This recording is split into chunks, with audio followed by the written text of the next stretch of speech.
Good morning. Good morning. My name is Reverend Jim Ernstsen. Welcome to Unity of Charlotte, and we welcome all of you if you are here in the sanctuary. If you are here in the sanctuary, if you are at home on Zoom, we welcome you. Or if you're watching this on YouTube at a later date, you're welcome here as well. Is there anyone who is here for the first time? And we welcome you. We welcome you here. And I'm a little bit thrown here this morning. We want to let you know that wherever you are on your spiritual journey, you are welcome here. So this Sunday, we're going to change things up a little bit. We have our Christmas Eve celebration, and so we're conducting our 12 Powers candle lighting service. So know that the order of service will be a little bit different today. Let me ask the question, everybody here in the congregation, do you have your candle? If you do not have your candle, raise your hand, and everyone seems like they've got their candle. If you're at home, I would invite you, now would be the time to get up and find something. If you're going to use a candle at home to join us with this celebration, now would be the time to find that candle, find something to light it, and we want you to be safe. And but there you are. Let's go ahead and move into prayer. I invite you to find a spot. Gently close your eyes if that feels right. As we move into this prayer, moving from our head down into that feeling space, into that heart space, where we know and feel and acknowledge joy of this joy of this season. We're so glad to be able to join together as a community of Unity of Charlotte, either here or at home together, joining together, coming together for this candle lighting service, come together and feeling and knowing that oneness, that divinity that we are, that oneness that we participate in. And with that, we say, Amen. Please join me in our prayer of oneness, so out loud. There is one presence and one power in my life and universe, God the good, omnipotence. And then now is the time in our service where we acknowledge those who may be in need of prayer.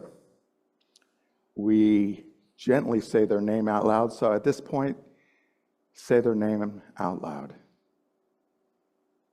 Kurt, Darlene, Hannah,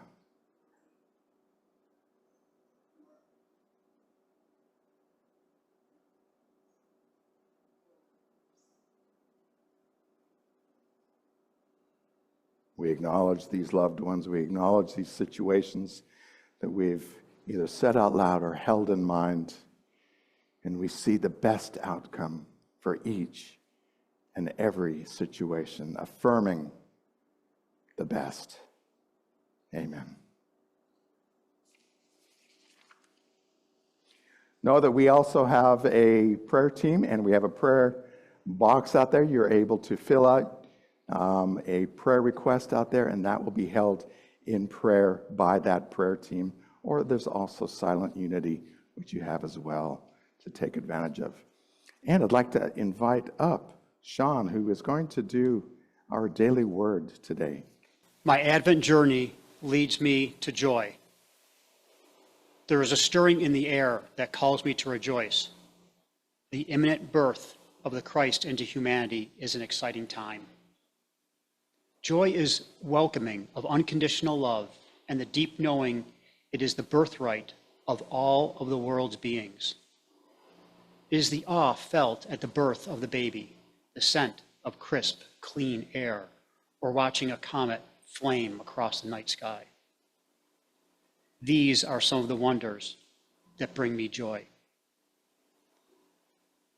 I need not wait for the serendipitous happenings to awaken my joy. As I have embarked on the Advent journey, I have grown in faith, peace, and love. With joy, my Advent journey is nearing completion.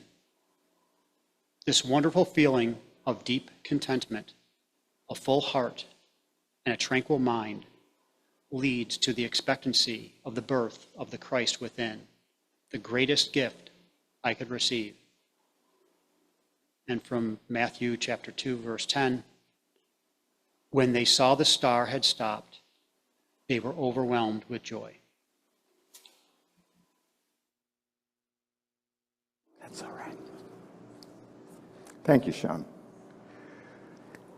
And again, in a different order, but now is the time where we move into that place of our service where we know that as we give, so we also receive.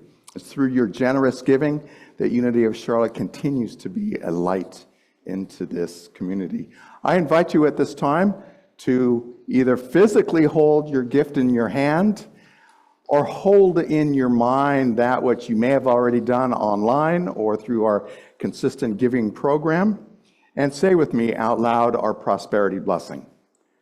Joyously I give this gift, knowing the divine presence blesses and multiplies all that I am, all that I have, all that I give, and all that I receive. Thank you, God.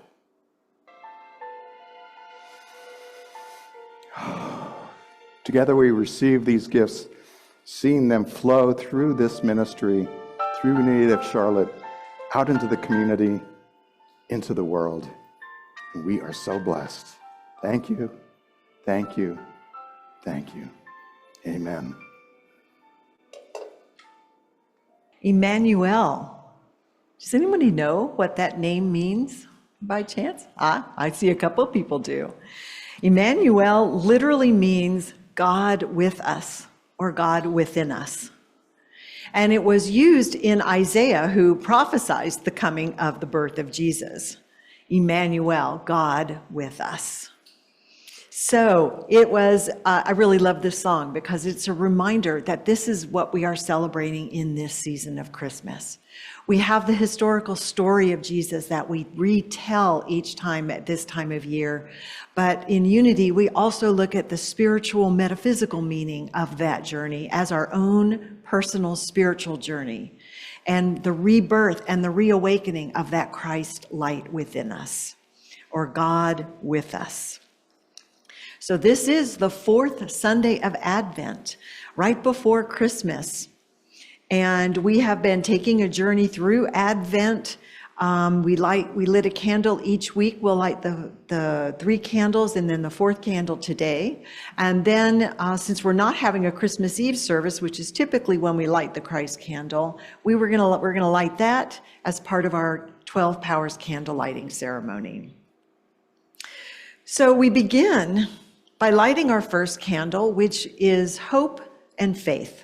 Hope is the glimmer of light of possibility, but faith is when it grows into the certainty that it shall be, a certainty that it shall come. And this, of course, is the anticipation of that awakening of the Christ child. So we light the candle of hope and faith as we welcome faith into our hearts. Our second candle is peace. Peace, you remember, we talked a little bit about Mary and Joseph and the journey they took to Bethlehem, to the stables, to that manger, to that unassuming place of quiet, where they were able, with each step, to move towards a deeper sense of an understanding of peace, because the Christ child being born is the bringer of peace. So as we light the peace candle, we remember our own journey to a peace that passeth understanding as we invite peace into our hearts.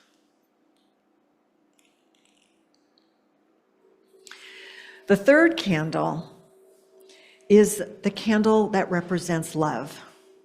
This is the unconditional love that Jesus demonstrated when he was on this planet through his teaching and his ministry. And we have come to know that love is God in us, as us, and expressing through us in this world. And when we talk about the birth of Christ, we're really talking about remembering that presence of God, that Emmanuel. We talked about the shepherds and the magi who recognized that love had been born into the world on that night. And we remember each and every moment love that's being born within our own hearts. So we light the third candle for love as we invite that love into our hearts. And then we turn to joy. The fourth candle of this journey we have taken through the Christmas story and through our own spiritual Christmas story. Joy, I like to talk about the angels when I talk about joy. Angels have been appearing through many stories throughout the scriptures. In the Christmas story, they're always bringing great tidings of joy to the shepherds, to the magi, to Mary, to let her know what was coming for her as the birth of the child. Angels, metaphysically, are divine truth that suddenly illumines in our consciousness. We suddenly become aware of the divine truth within us. And isn't that, in that moment when you are aware of that, isn't that like, oh? Probably sounds a little better than that, but you get the idea. It's a chorus of angels. It's like a light goes off in our minds and in our hearts and in our entire being when we remember the truth of who we are, when we remember that Christ within us, when we remember that God is and is forever expressing in us, as us, through us, and in every living being. That's a joy that's more than just being happy. This is joy that is actually about a deep foundation of perception, how we come into this world. It is an orientation of the heart. Joy as an orientation of our heart. So let us invite that joy in as we light the fourth candle of Advent. Joy, we invite that divine quality of joy into our hearts.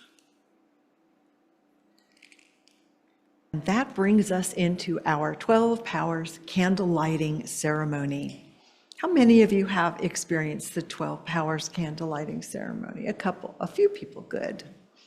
Well, if you haven't, this is a very special Christmas ceremony that we do in Unity. It's a variation on the Christmas Eve candle lighting service.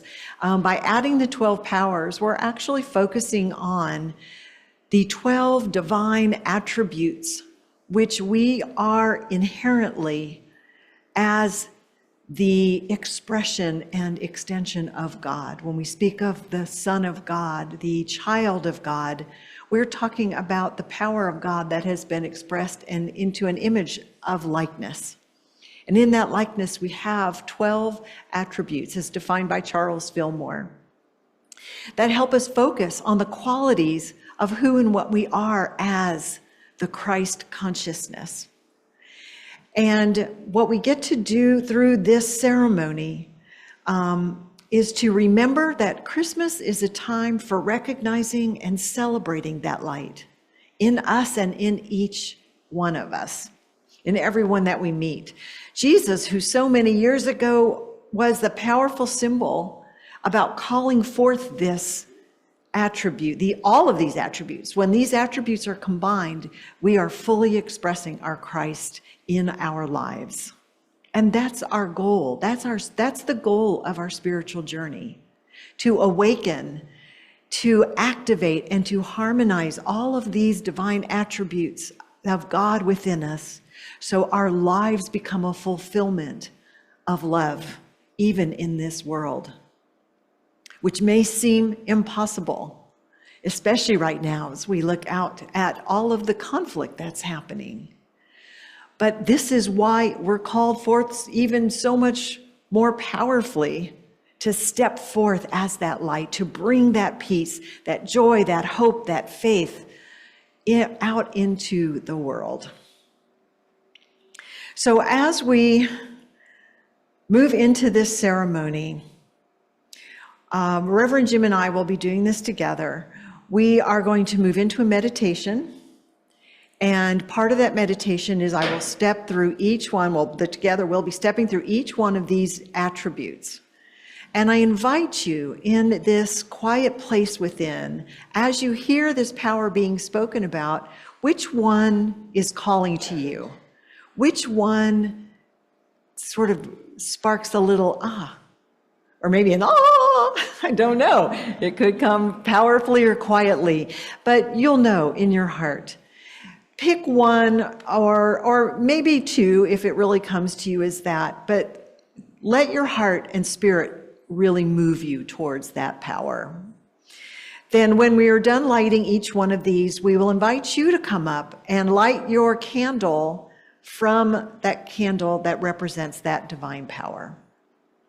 Then you'll go back to your seat, and once everybody has their candle lit and is back in their seat, we will then we will blow them out together in a very intentional way. So remain standing. We'll do that together, and then we will say the prayer for protection together, and that will end our service. Now we have a wonderful addition to our service ceremony today. We have these bookmarks, and each one has a power on it. These were created by the artist Jack Stone. I did write his name down good. Jack Stone. He's from Unity of Greensboro, not too far away.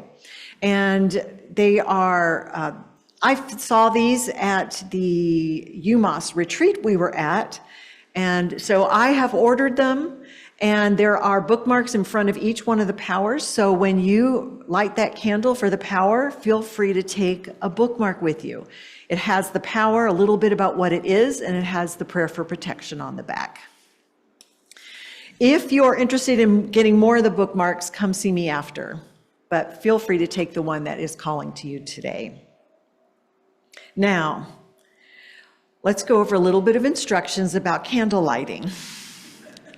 Live flames. So this is to catch the drips of the candle. So you want to have that at least halfway up so that you can hold the candle firmly. You just need it up towards the top. It's just in case the candle drips. It doesn't need to be at the bottom, but make sure you have enough space to put your hand underneath it, so should it drip, it will not be on your hand. This is a good thing. We don't want that to be ow. So this is how you hold your candle. Ensure you've got the paper there. Yeah, you girls got it. Very good. We're going to be having you come up by rows so that we only have 2 people up front at a time. And we'll have the rows come up this direction, and then when you go back to your seat, go to the outside. That will keep a flow going because we don't have a ton of space, so that should work well. When you come forward, and you know each of the candles have a little tag on it that say what it is, but there's also the bookmark in front so you can see the color and the power.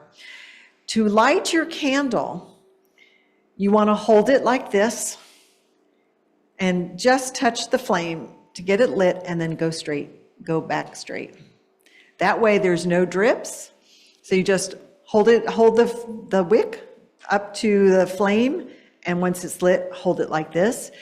And then you may take a bookmark, and then take your time and slowly go back to your chair. Just remember as you're standing there to just be mindful that you have a lit candle in your hand. If there's anybody who cannot come up and you would like to have someone light the candle for you, hand the candle to someone else, and they can do that for you. Okay, have I missed any instructions? As each person is coming up to light the candle, please hold sacred space. That's what this ceremony is about. It's about holding our hearts open and our minds open to allow Spirit to really come into this space and fill it with that hope, that faith, that light, that peace, that joy. This is a very sacred time. And once you've lit your candle, continue holding that space as each person comes up to light theirs. If you are on Zoom and would like to participate, if you have a candle, have one candle that's lit and maybe another that you can light, or maybe you just have one candle and be ready to light it. And in your mind, you know which power you're going to be lighting it for. And if you would like to get a bookmark afterwards, send an email to Reverend Jim or myself, and we'll make sure you get one. Once again, once we are back in our seats, remain standing, and when everyone's done, we will do an intentional ending of the ceremony by blowing out the candles together. The candles will be collected. One note, when you blow out the candle, put your hand behind it and blow gently. And that's just to keep the wax from blowing to anywhere. And give it a minute, continue holding it upright. Don't go set it down because there might be wax that's still going to be dripping. So once you blow it out, keep holding it upright for a couple of minutes. The baskets will be outside the door. You can drop your candle in the baskets when you're complete, when you leave. Okay, that's a lot of instruction. Any questions? All right, then let's begin our meditation and our ceremony. I invite you to now sit back and gently close your eyes. Begin to notice your breath. And if it feels right for you, let's take a deep, long inhale in. Hold it for a moment and let it out on a slow, gentle sigh. Let's do that one more time together. A slow, deep inhale in, and a quiet, slow exhale out as you feel your body relax. Your shoulders drop a little more. Any muscles in your face gently release.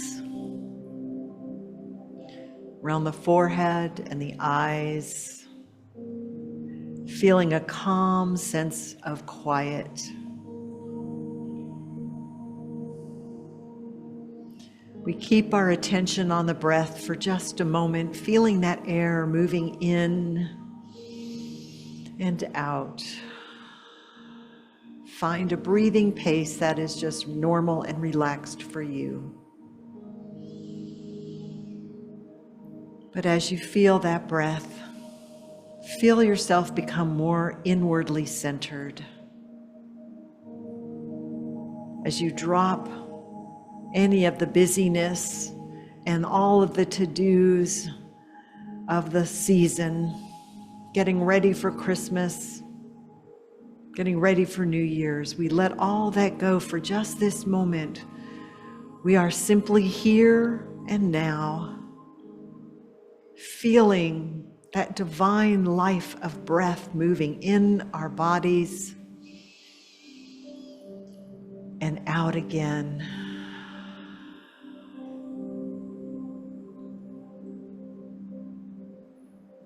Now take a moment to move your attention from your head to your heart.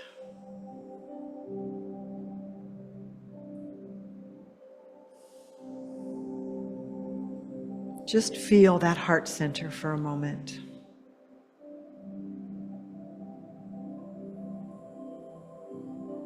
We claim this time together, this ceremony, to be sacred and meaningful. We are spiritual beings, and we have been empowered with divine attributes that allow us to create, to inspire, to manifest the goodness, the love, and the light of God in our lives and in the world.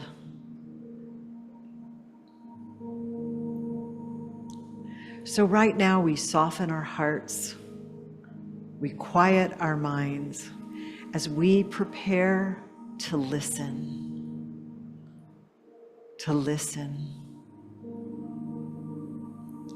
To listen with purpose as we ask, what power is being called forth in my life to be nurtured, balanced, or expressed more meaningfully.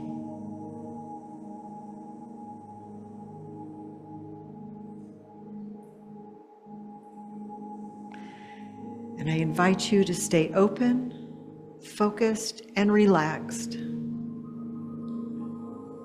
as we present these 12 powers.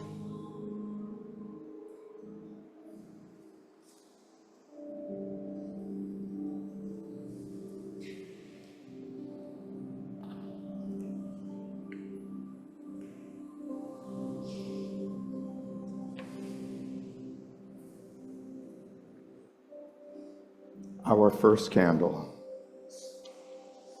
is that of faith. This is the disciple Peter, and the candle is dark blue. This quality in us is that which enables us to look past appearances of lack, limitation, or difficulty. It allows us to take hold of the divine idea and believe in it, even though we do not see any evidence of it except in our own mind. Faith is more than mere belief. It is the very substance of that which is believed. Faith working in spiritual substance accomplishes all things. This is the faith that cooperates with creative spiritual law and brings results that are seemingly miraculous. Strength. This is the disciple Andrew. The candle is the color of light green. Not physical strength alone, but mental and spiritual strength. All strength originates in spirit. The power of strength is not force, manipulation, or defensiveness. It is spiritual courage and confidence. Non-resistance is the highest expression of strength. It does not mean non-action, but is an effective, calm, single-minded, divine mind-centered attitude of mind for which all action expresses God. The power of wisdom, also known as discernment or judgment. The disciple James, son of Alphaeus. This is the color yellow. Wisdom is spiritual discernment, the inner voice through whose expression we come into larger realization of ourselves. It is the faculty by which we appraise, evaluate, and discern in order to make the best decisions. Judgment, discernment, and wisdom are our ability to maintain enlightenment and enlightened objectivity about our life and our world. This faculty of mind can be exercised in two ways: from sense perception or spiritual understanding. If its action is based on sense perception, its conclusions are fallible and often condemnatory. If based on spiritual understanding, they bring peace, harmony, and connection. The power of love. The disciple is John. The candle is pink. Love is the power that joins and binds together the universe and everything in it.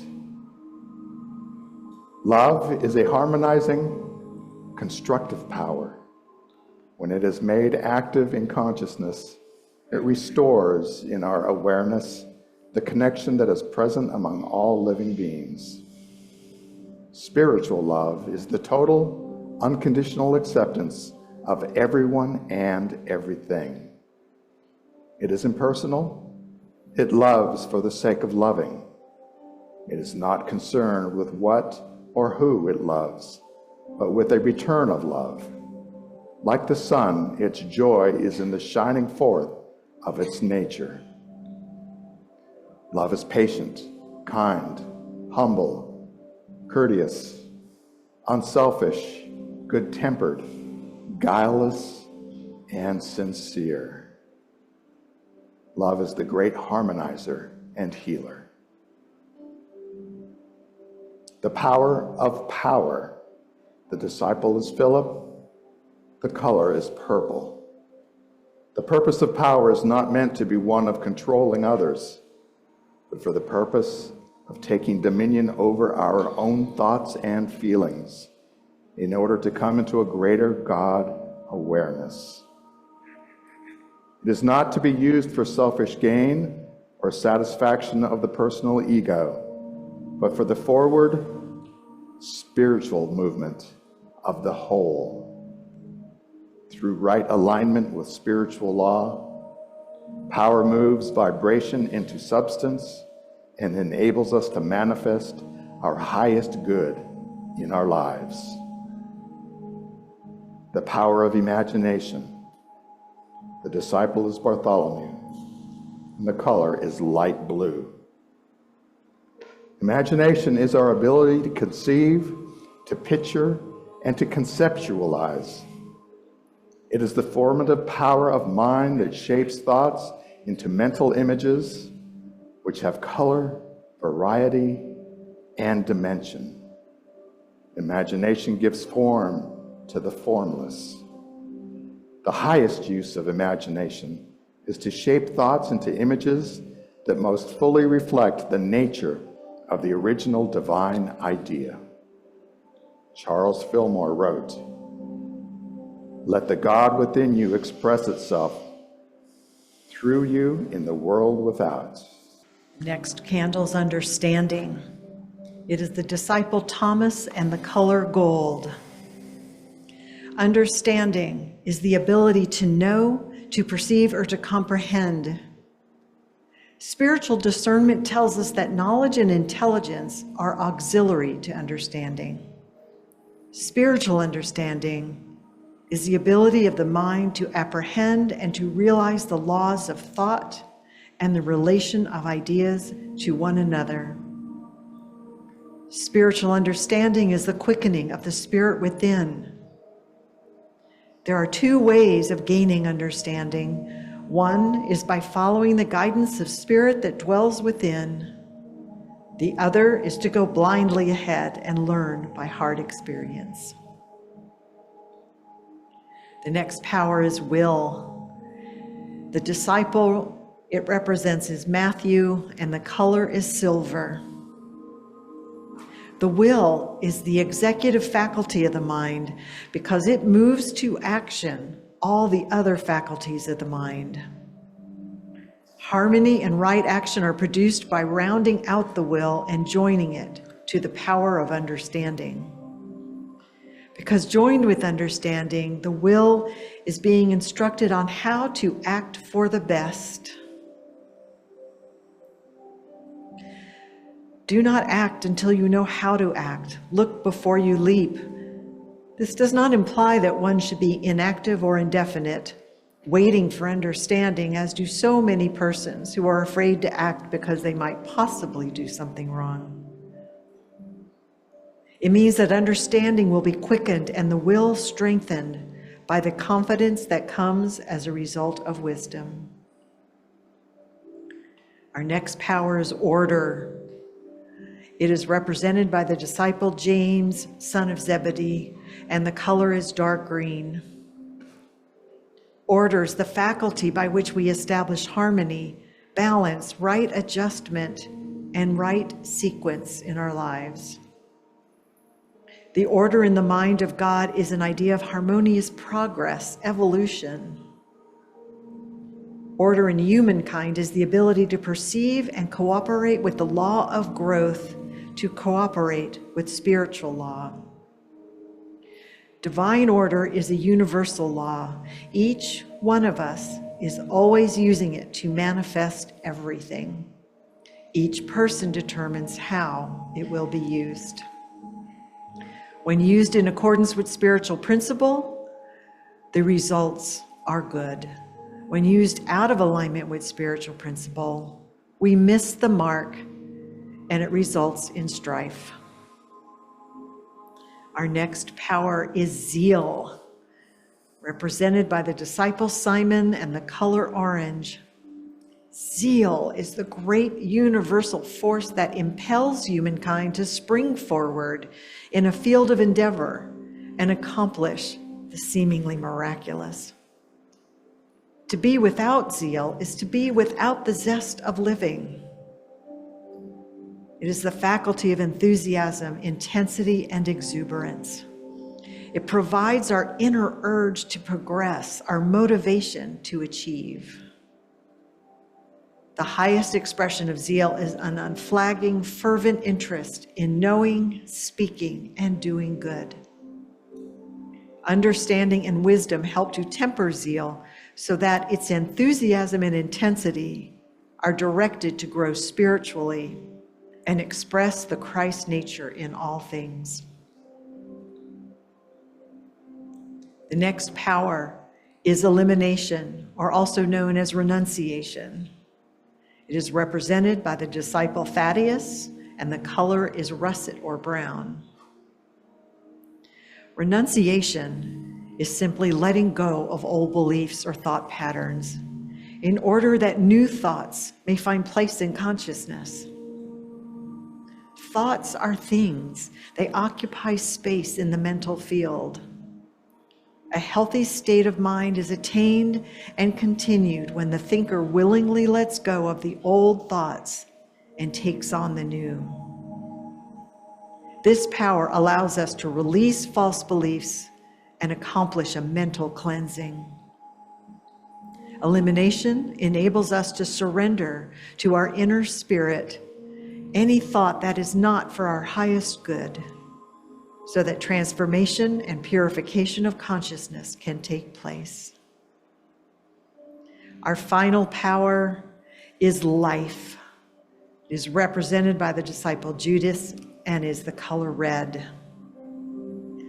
Life is the energy that propels all forms to action. It is the faculty of movement, vitality, wholeness, and creativity. Life is eternal, ever expanding, ever renewing. It is our evolutionary force and our motive and impulse to grow. The force of life is indiscriminate and requires direction. When it is directed from our sense consciousness, it degenerates into seeking to satisfy our senses only. When the faculties of wisdom, understanding, and judgment direct it, it greatly enhances our spiritual life. We wield the power of life through the intelligence of our consciousness. It is up to us to understand and align with the power of life, to think, speak, and rejoice in life, to bring forth life-affirming experiences.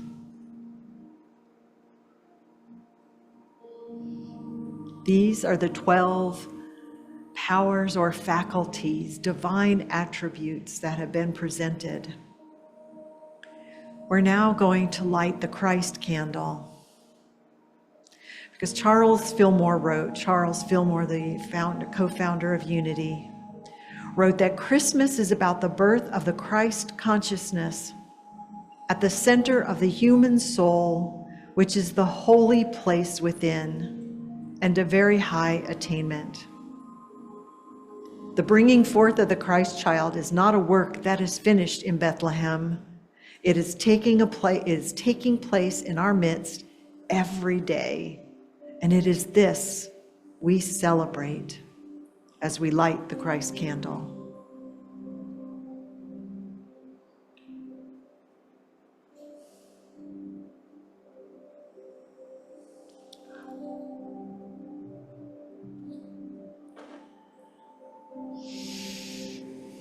Take a moment to simply breathe in the ideas of these powers or attributes.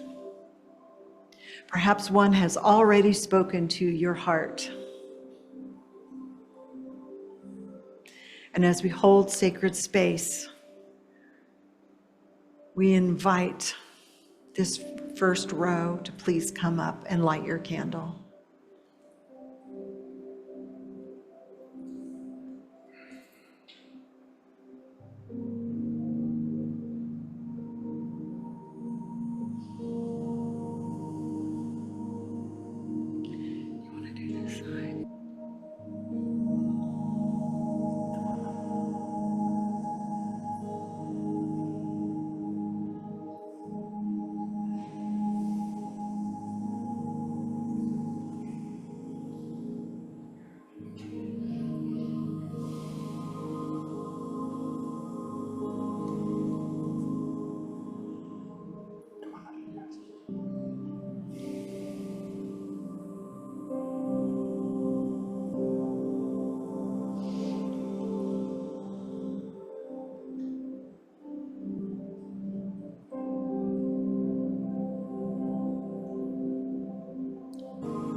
Is everyone come? I believe everyone has lit candle. I invite you to stand. And we're going to, instead of just blowing them out, we're going to do this very intentionally. As you look at your candle flame, remind yourself of the power that was called forth in this ceremony for you. Hold the idea of that power in your mind and say to yourself when you get ready to blow the candle out, as I gently extinguish this flame, I feel the power of whatever that power is, faith, love, understanding, enter my heart and soul. The words are up on the slide if you need them. You can say this to yourself as you now gently blow out the flame.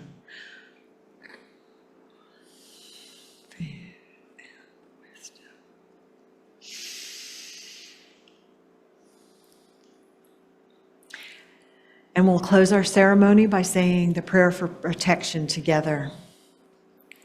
The light of God surrounds us. The love of God enfolds us. The power of God protects us. And the presence of God watches over us. We are light, love, power, and presence. Wherever we are, God is, and all is well. Merry, Merry Christmas, everyone.